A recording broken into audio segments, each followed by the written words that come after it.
Welcome to another episode of Competitive Edge here on the Esports Bet YouTube channel. Remember to subscribe. Dom said Face Check is coming back soon, so you guys can enjoy that on this channel as well. And Thorin and I will be here every week for League of Legends during the season. And also, Thorin will be back with Semler for Competitive Edge during the CSGO season after the player break ends and regular competition resumes. So lots of juicy tidbits. As usual, guys, we can talk about our last week. But first, of course, we have a new promotion in partnership with Esports Bet, which if you sign up using our referral link below, you have the excellent opportunity to get an extra 10% profit on your first bet of Last Free Nations match of the week. We'll announce it here as well as on all of our shows on LFN. And what that means is if you place a prediction, a wager, and you win, you can get up to 10% additional profit up to $100 USDT or its equivalent in DJT or another cryptocurrency. So you could basically win harder. And if you were smart and listened to us last week and you put the money on our match of the week, which was the telecom war between T1 and KT, we got like 2.8 to 3 odds on KT. It was an absolute banger of a bet, and we did really well on the whole. Yes. And I think that's a classic example, like we always say. You have to remember the T1 fans, their whole thing is just optimism, isn't it? So like they gave us those incredible odds, because I'm with you. I actually thought you could make a case KT was the slight favourite, even though their odds at one point was like 3, and then, as you say, settled at like 2.8. So I mean, they were the favourite. They're the better team on this patch. So yeah. So also the other angle was, you also said it as well. The other angle would be if you weren't going to use that one, use the risk-free first-time bet. If you never know, that's another one that would have been a great one. Right, and you can get that too on your sign-up. You can choose a 50% deposit bonus up to $100 or a risk-free first bet of $100, meaning that if you want to take one of the flyers, that's great. Our match of the week this week is going to be Cloud9 versus EG, so we'll talk about that one in a bit. First off, let's take a tour of last week. I know our first week we were 0-5. That was insanely unlucky, but we were up a lot this week, as you guys can see on your screen right now. We took G2 over Vitality, which ended up being close, uncomfortably close, I will say, but G2 was up at 1.46, which is very good odds for a favorite. We did put some on Heretics, only 250 though, because we weren't very confident versus Koi. Koi won that one. EG, we got over Team Liquid at 2.1, so very good odds there. We put a flyer on Damwon over Gen G just because they were at 2.8, but we only put 300 on that. And then we got, again, plus 900 from our $500 on KT over T1. So we were up, what is that? About $900 this week. So very good week for us overall. We are going to now talk about our matches for this week, which will contain some, I would say, outside of League of Legends drama. It's a big match, or it's a big week for Hanwha Life, as they are playing both D+ and Gen G this week. But right now, the odds on D+ are 1.7 to 1.9 for HLE, and there has been some news that has dropped, unfortunately for Clid, that he may be involved in some sexual harassment slash messaging scandal in Korea. And I have to think that maybe that will be a distraction for HLE as they go into a hard week. And also, they've beaten some of the kind of worst teams in this league. But I think Clid's performance was already bad, and I don't see it getting better with this outside of the game stuff going public.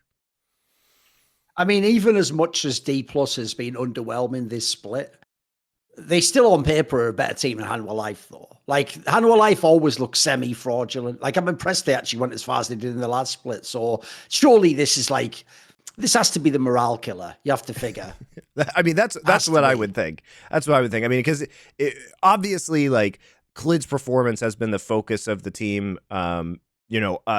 Before there was outside of the game potential scandals coming in, people were begging to replace this guy to Free Viper, who is arguably the best AD carry in Korea right now, trapped on this kind of bad roster. And I agree. I think this is kind of the morale killer. And when you can get odds this good on D+, even though I don't have a lot of faith in D+, so we're not going to put a crazy amount on this, but this is where following the news and knowing some extra details can really matter in terms of your predictions, especially because a lot of this news has been breaking in the last couple of days, and this match is happening as the first match of the week. So there's not going to be a lot of time to do damage control or recover from this.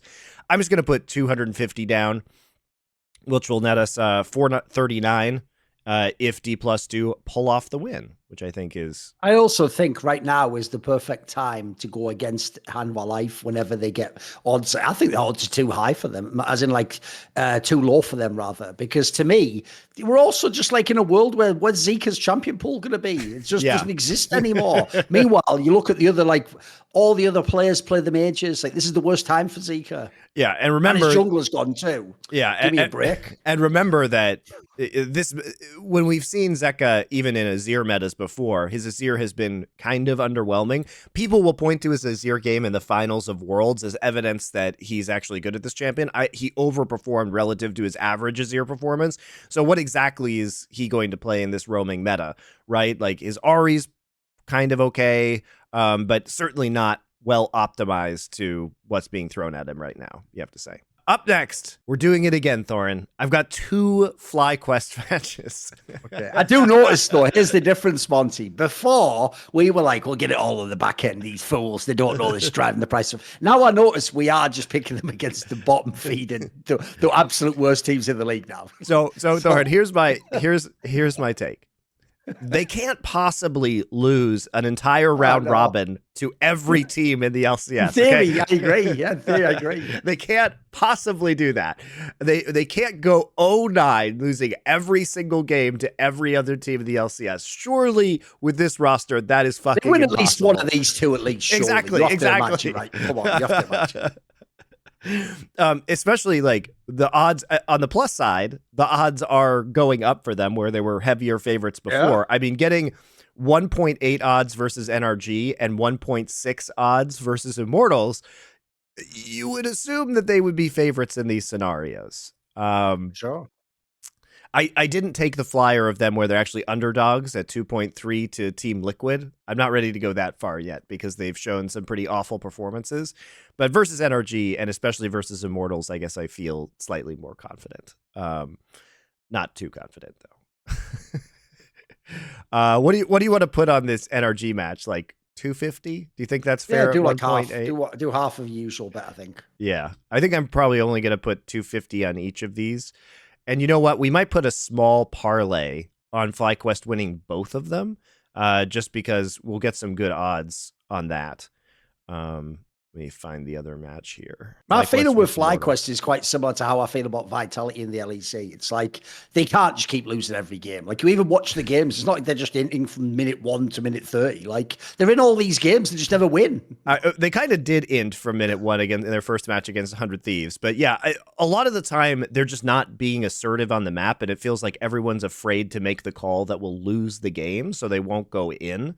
And I think that has been their biggest issue. But if they get a more assertive voice, because they're certainly have been winnable games that they've played if they had been more, I think, aggressive in terms of their shot calling. So we'll put that on Flyquest. We are going to create a parlay actually between these two games of Flyquest winning, which we will put a very small amount of money on because I have lost almost all confidence in this team, but it could be, we get 3 odds on that one. We will get 3 odds on that one, as you can see. We'll put 150 on there. By the way, someone definitely needs to make a documentary about like what happens to Song when he travels a certain amount of like miles to the west of Korea. There must be like a line somewhere in the ocean somewhere. When he crosses over that line, he just becomes ineffective. Before that, he can win worlds, he can go do whatever he wants, he can be in top team. He used to be a great Korean player. When he goes over wherever meridian line it is, just the fucking skill vampires, the coaching vampires come get him. I like to think that it's more of a Little Mermaid scenario where when he leaves the ocean of Korea, he loses his voice, and so therefore the players can no longer actually hear him any longer, right?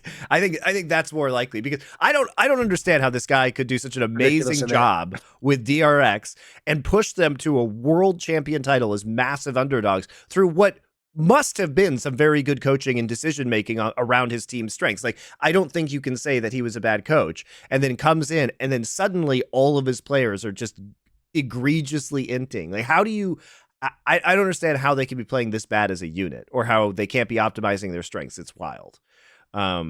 I think part of it is some of the scrim data that has come out from the teams, because they have people, by the way, people have been contradicting me. I've noticed on social media about this, saying that, oh, Monte says the results are good, but everyone else says they're bad. Guys, I'm talking to people on the teams who are telling me that Flyquest is doing very well in scrims. Like, I know people on these teams. That is what is happening. And I think that's what's hard about diagnosing their performance, is that one of the issues with winning all of your scrims is that you get false information about what might work on stage. So you feel like you can try anything. And at that point, you can really struggle as a result if it isn't translating to the stage performance, because you don't know which of the many strategies you're winning with is actually going to yield a win on stage. So speaking of T1, as we discussed earlier, they have insane odds once again versus D+. Now, to be clear, I do think T1 is going to beat D+, but when you have 3.2 odds on D+, this is where it could be worth taking a flyer, because just as we put it on D+ over Gen G last week, which was a surprisingly competitive series, as we said, those two teams with these core rosters always seem to match up in kind of a tight way. What has been true in the past is that D+ hasn't matched up against this T1 roster as competitively. This T1 roster reads enemy team win comps better, which means D+ can't do the same kind of wacky stuff that they have done in the past. But at the same time, T1 really hasn't been as good this split. They've been shaky. You would think that Zeus versus Kana is a point of potential weakness for D+ in this meta, but Zeus hasn't been dominant himself. So is that going to be enough in order to kind of push these guys over the top? I mean, you just look at the roster of D+, it just, you feel like in a best of 3, I might take 3.2 odds against anyone. I mean, it's almost 3.3. Yeah. The roster's just too bonkers. Yeah. It's only a BL3 guys. Yeah. And like I said, this is one of those ones where you don't actually go super hard on this. We'll do a little less than we did versus Gen G, which is, we'll just put 200 on this one, because again, I'm less confident in the upset in this matchup than I was against Gen G due to historical reasons, but also, this hasn't been really the banner season so far for T1. And as long as we continue getting these odds from T1 fans as they push the line, this is going to be excellent time, because there will be more upsets, I think, against T1. This isn't another, 17-1, 18-0 split that we're going to see from T1. There are going to be quite a few losses, one would expect. And that'll bring us to what is our final match of the week here, which is going to be Cloud9 EG. And I'm curious to have your take on this one, Thorin, because I feel like you're either confident in C9 at 1.6, or you think EG can pull off the upset at 2.14. And I think there's really compelling arguments either way. The problem with this one is, like, when the favorite, and they are the true favorite, the LCS, has odds that high, it's hard not to take it. Like, how often are you ever going to get Cloud9 against anyone at 1.605? Meanwhile, I do think EG to some degree has walked on water a bit. Like, I don't think they're as good as some of these results look. What? Like, You don't believe our Mayo Player of the Week? I know, mate. The joke is, the best thing he ever did was change his name from Greg, because I'm pretty sure there are fans now don't know that's Greg. Like, wait a minute, you mean it's like, yeah, that's right. It wasn't just a rookie that came along in Team Liquid and was standing in for Santorin or whatever. Like, I just don't buy it, mate. Like, fair play to them. Whatever they've done, maybe the coaching staff's done a good job. They've squeaked out some potentially fraudulent wins, but surely they get destroyed here. Like, what's their edge here? What's the angle you're seeing where they could potentially do the underdog here? How did they win this game? I think that with Jojo Pyun's recent performance, that it could be argued that he is the best mid laner within the LCS right now. And so could you potentially play through him when MNS does have some rather sketchy int moments? Also, Revenge up in the top side has been doing, some people would say, surprisingly well on this new roster. I would say this is what I expected from him, given that he was a standout performer on a really bad team and that a lot of people just couldn't see that he was pretty decent. And he has flexibility in terms of his ability to carry or play tanks. That said, it is going to be balanced out by the bottom side of the map, where Berserker and Sven are just, I think, very likely to smack around Unforgiven and Ayla. Ayla, guys, is still not a very good support. This has been the best overall bot duo this year within the LCS. And we're in one of those metas where the hypercarry AD is very real, right? So Berserker can absolutely take over these games. He has taken over games in both spring and summer. And that, I think, is going to be the sticking point. But if EG is going to win, it's going to be probably through mid lane, right? That's their win condition. But I do think that win condition is narrower against Cloud9 than it has been against many other teams. I'll also throw this out there. If people are going to tell me every single month now that Blabber is the fucking GOAT of NA junglers, he better be able to handle Armao on a fucking off week in the middle of the LCS split. Like, come on, mate. Come on. I'm asking for too much there. Yeah, I think one of the issues might be is that Cloud9 has back-to-back games against Team Liquid and then EG the very next days. So they have two of the tougher opponents that have appeared so far in the summer split. But I'm just not sure. You want to do the underdog bet? No, I don't. I don't. I'm not going to do the underdog. I don't believe in JoJo that much. Favorite. Yeah, the odds. The problem is this: if this was 1.4 for Cloud9, I would very seriously consider putting it onto EG. But as it stands right now, I don't think there's not a super compelling reason to go against Cloud9. The problem with C9 is that they do have a tendency to get leads and then overcommit to engagements or play too aggressively, which could lead to some throws, especially in a meta where we can see the games end so quickly as the snowball from an AD carry in a fight can lead to an ace with a lot of these resets with Jinx or Viego or Zeri, and then that can just end the game instantly. But I still think I'm going to put 500 here on Cloud9. I feel pretty good about this one. Wish it wasn't a best of one, but as I understand it, a lot of these best of ones will be gone next year, Thorin. A lot of these best of ones will be gone next year. Like, fair play for EG for even being in this position. On paper, there's no business that they had being here. My problem is I just feel like the second part of the round robin evens them out and they become like the fourth best team or something like that. You know, that's where I see them going to. It's hard to think that they're going to continue with their current level of success, especially because I do believe now Flyquest might not bounce back to be the best team in the league, but they do have a roster that is capable of taking some of these games, and I think we are going to get there eventually. Now, I didn't put any LEC games on this list, Thorin, but let's just throw one in for fun at the end. There are some interesting ones, such as Fnatic at 1.5 versus BDS at 2.3. With Fnatic's performance, might be a good chance to take a favorite, right? They look a lot better than BDS. Yeah. Fnatic at 1.47 versus 2.4 against Heretics. I think that Fnatic one actually looks good. And what's been so surprising is that, well, I'm sure we'll talk about this on Summoning Insight as well, is Noah's performance compared to Reckless, who he replaced. I know you're a big Trimby fan as well. Yeah. So this has been some really big upgrades. And honestly, the addition of Trimby has also made Humanoid and Razork look better because he's roaming mid and able to apply a lot of pressure and help get kills. So kind of that long-standing lack of synergy between Humanoid and Razork, I'm not going to say that's been solved, but they have found a workaround to that issue. Have you enjoyed watching Fnatic so far? The joke is Fnatic is basically the revelation of the split. Like, if you look, the Vitality team has mega underperformed. It is in all the games, but then throws them all. BDS just looks a lot worse. Obviously, this week they couldn't use Adam, but even so, they were on a downward trend anyway.